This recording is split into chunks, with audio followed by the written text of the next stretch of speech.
Oke, tidak yang bertanya? Belum, Pak. Cukup paham? Paham ya? Oke. Lanjut.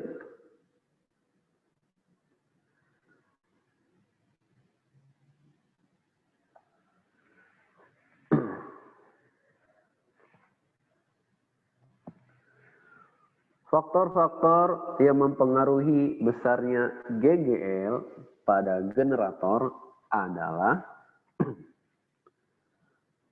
yang pertama faktor yang mempengaruhi yaitu banyak lilitan, betul. Ini mempengaruhi. Kemudian luas bidang peran. Ini hanya dua saja yang mempengaruhi besarnya GGL pada generator. Jawabannya yang C.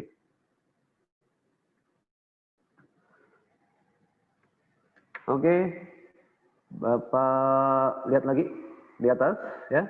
Kita coba review dulu. Ada pertanyaan nggak dari pertanyaan nomor 1 sampai yang terakhir tadi? Belum? Yang lain paham? Paham. Oke. Ini tentang taraf intensitas ya. Intensitasnya lebih dari 1. Ya, ini.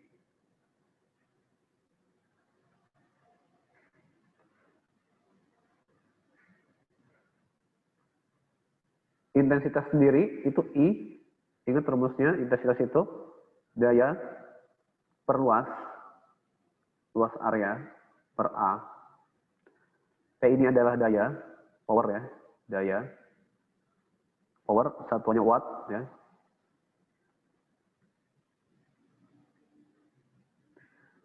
A ini area, luas, meter persegi. Dan taraf intensitas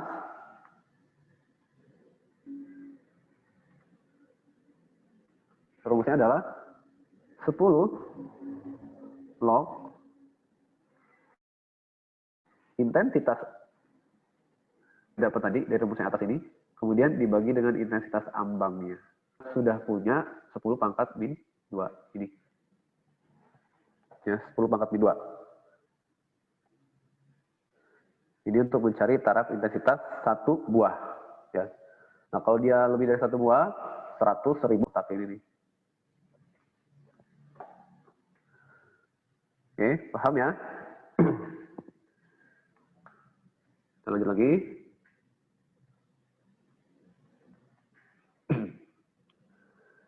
Ini tentang gaya kolom. Yang tadi, ini juga sudah ya.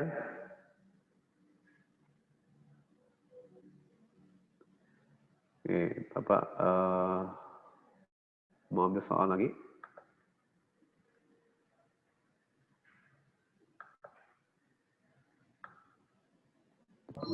Pak, Ya. kalau muatan listrik yang ada angle-nya itu gimana ya, Pak? Oke, muatan listrik ada angle ya. Siap.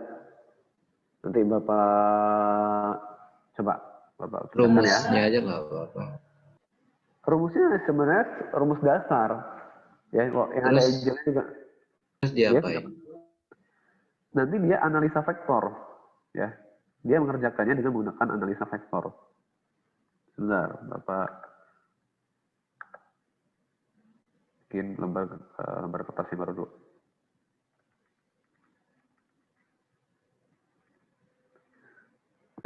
Contoh nih.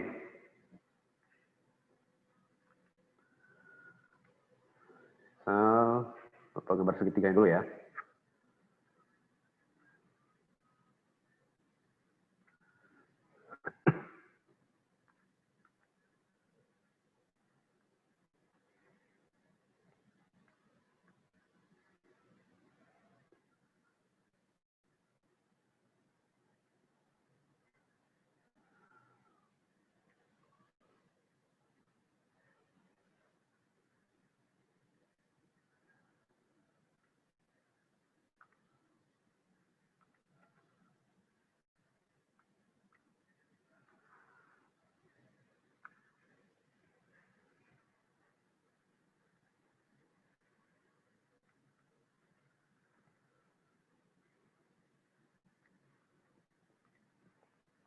Oke, kayak gini.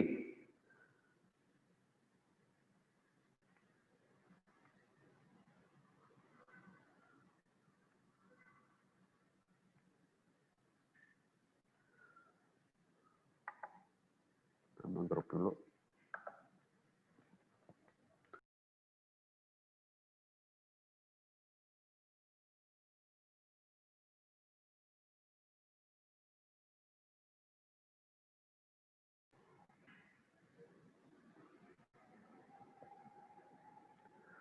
Misal, ini muatannya positif. Jadi kita positif semula ya.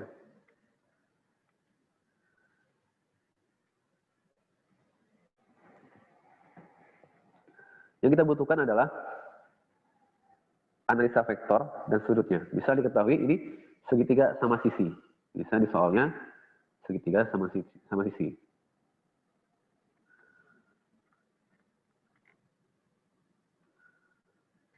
Tiga buah mata berada pada sudut-sudut segitiga sama sisi.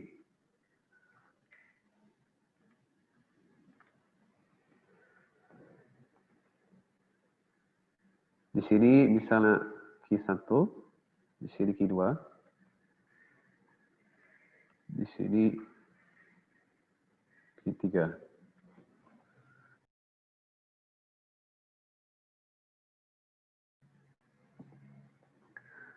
Yang pertama, kita analisa dulu ini ya, gayanya. Misalnya yang ditanya besarnya gaya kolom pada Q1. Misal besarnya gaya kolom Q1. Nah, kita analisa bahwa gaya kolom Q1 ini dipengaruhi oleh Q2 dan Q3. 3 aja deh, supaya ada gambarnya ya. Nah, sama aja, mau Q1, Q2, Q3. Misalnya Q3. Kita lihat antara Q2 dan Q3.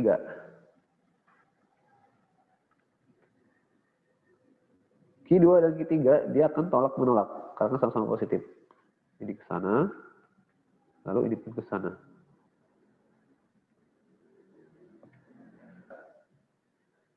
Q1 juga menolak ke sana.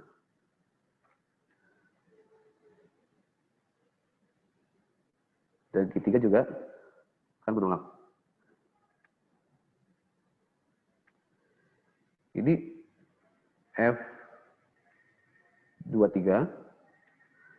Di sini F13. Sudutnya juga pasti sama. Sudut semua ini pasti sama. Maka di sini pun sama. Kita misalkan sudutnya dengan theta. Ini pun pasti theta. Menggunakan analisa vektor dengan metode jajar genjang. Yang paling sederhana kita menggunakan metode jajar genjang. Ini kita tambahkan. Depan boleh, sini. Begini.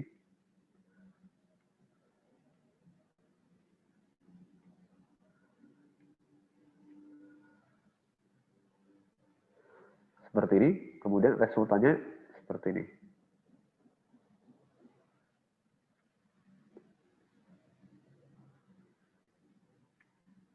Ini R-nya. Sehingga nanti untuk mencari besarnya gaya, itu menggunakan oleh Q3, itu R-nya, akar dari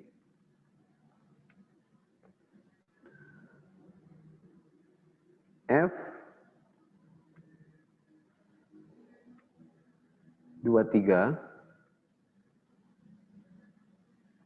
di kuadran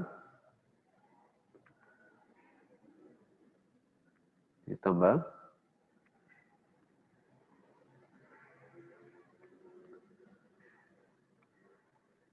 F13 di kuadrat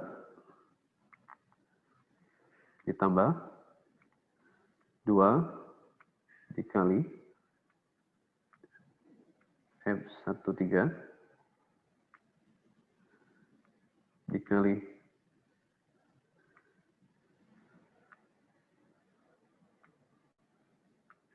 F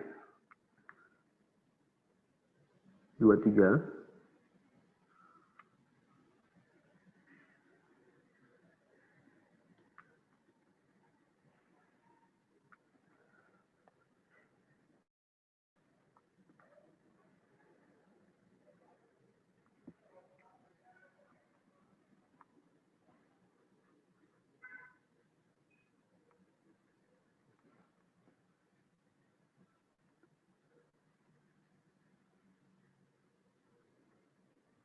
maaf ini agak sedikit lelet ya, dikali dengan cos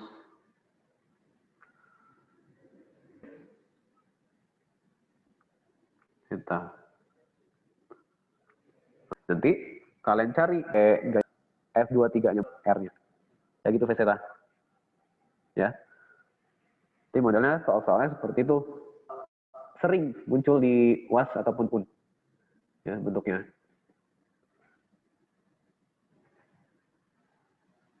Oke, lanjut ya.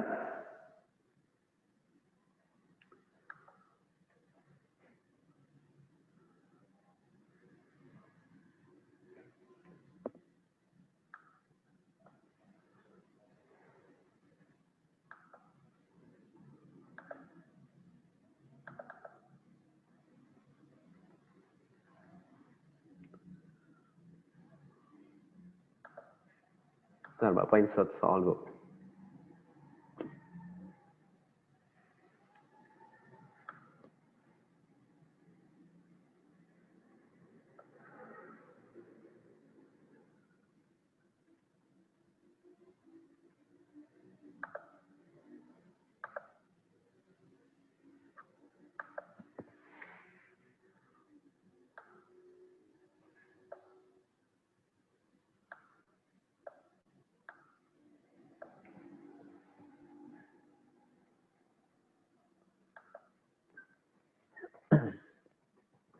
Oke, sudah. Oke,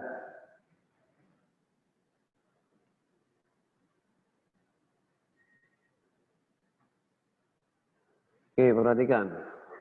Dua buah kawat lurus panjang diletakkan sejajar pada jarak 2 cm satu sama lainnya. Dialiri arus seperti pada gambar. Jika arus yang mengalir pada kedua kawat sama besar yaitu 2 ampere, maka induksi magnetik pada titik P adalah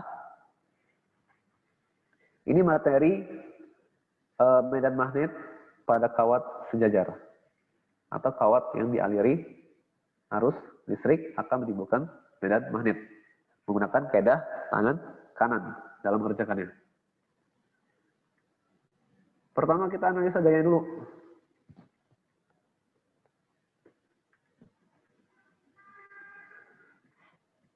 Kawat yang pertama, ya, ini kawat yang pertama, ini kawat yang kedua.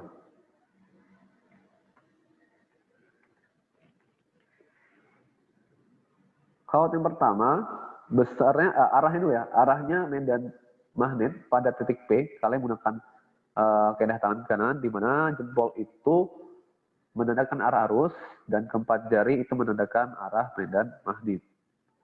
Nah, ini bisa kita lihat, maka dihasilkan arah B-nya untuk kawat yang pertama itu ke dalam. Jadi kita buat B1.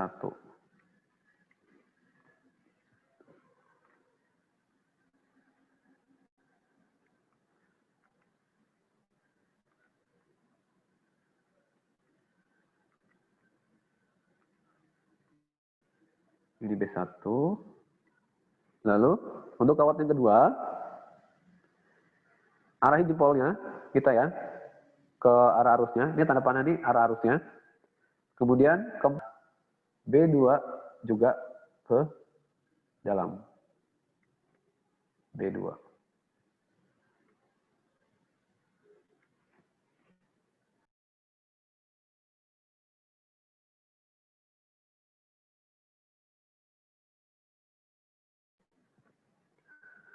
Sehingga nanti resultan akhirnya itu B-nya B1 tambah B 2. Kita cari dulu B1. Masih ingat nggak? Medan magnet pada keping awal lurus. Apa rumusnya? Lupa, Pak. Mu0 dikali dengan I besar arusnya. Kemudian dibagi dengan 2pi dikali dengan jarak antara kawat ke titik uji, ya. Mu0 itu nih udah ada nih 4pi kali 10 pangkat min 7 Weber per ampere per meter. Jadi kita tulis langsung aja 4pi kali 10 pangkat min 7. Arusnya itu 2 ampere ya, sama-sama 2 ampere.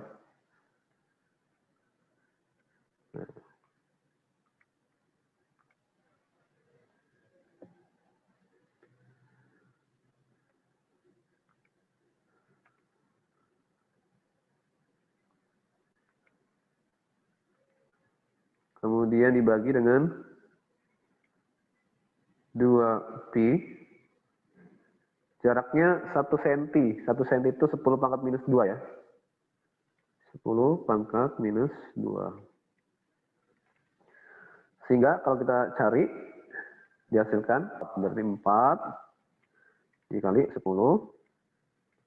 pangkat minus 5 Tesla.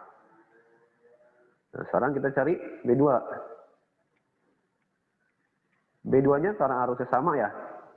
Arusnya sama, jaraknya juga B2 juga hasilnya sama. 4 kali 10 pangkat minus 5 Tesla.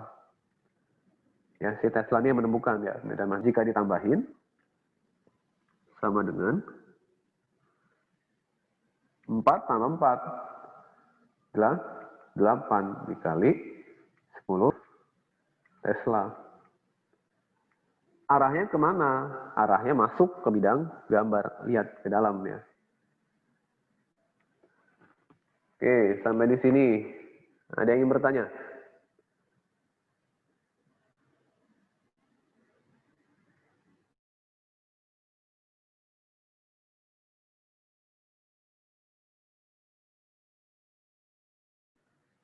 Gimana? Ada yang ingin bertanya?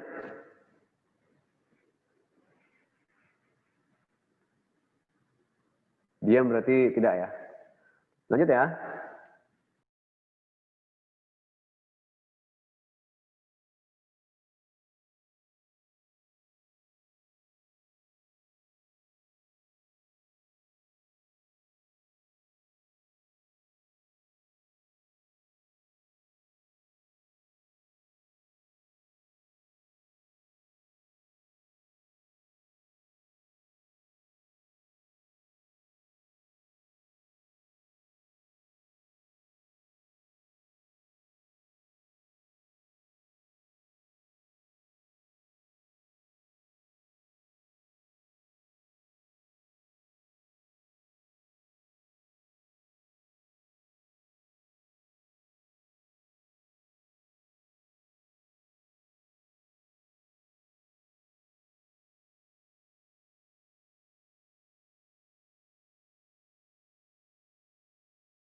Perhatikan soal selanjutnya. Pemanfaatan radioisotop dalam kehidupan antara lain. Oke. Jadi ini soal pemanfaatan ya, ini yang termasuk kita bahas di PowerPoint waktu itu ya. Di sini manfaat dari radioisotop dalam kehidupan itu banyak banget ya. Salah satunya sebagai perunut kebocoran pipa, ini betul. Ya, ini bisa digunakan. Ini betul. Kemudian mendeteksi kelainan dalam jaringan juga betul. Menentukan umur fosil juga betul. Memotong baja dengan akurat, ini yang salah. Ya. dia tidak bisa untuk memotong ya. Radioisotop tidak bisa untuk memotong. Ya, jadi ini salah. Jadi jawaban yang benar adalah 3. B jawabannya. Apa? Ya. Radioisotop itu apa ya, Pak? Radioisotop itu hasil dari radiasi. Jadi plutonium. Yang kayak ini termasuk kayak pemanfaatan dari radiasi. Contoh kayak sinar gamma yang kemarin kita belajar untuk membentuk sel kanker. Pemanfaatan radioaktif. Yang dibawakan oleh materi ini siapa? Materi kelompok siapa? Bapak lupa.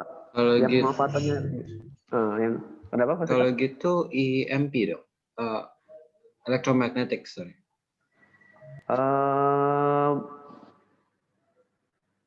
Iya kalau salah ya. Yang di materi radio ini bukan di radioaktif, materi radioaktif, radioaktivitas. Kalau laser itu apa, Pak? Laser, kalau laser itu dia termasuk sinar, ya, termasuk sinar yang kita buat kemarin itu loh, yang kita ada percobaan yang kamu share itu, dia kan sinar yang dari pemanfaatan efek fotolistrik, gitu. Sebentar, Bapak kasih ini ya. Bapak dulu, stop dulu share screen-nya.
Bentar ya Bapak, ini cantumin mata sedikit lemot.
Oh iya, bentar. Ini udah nih.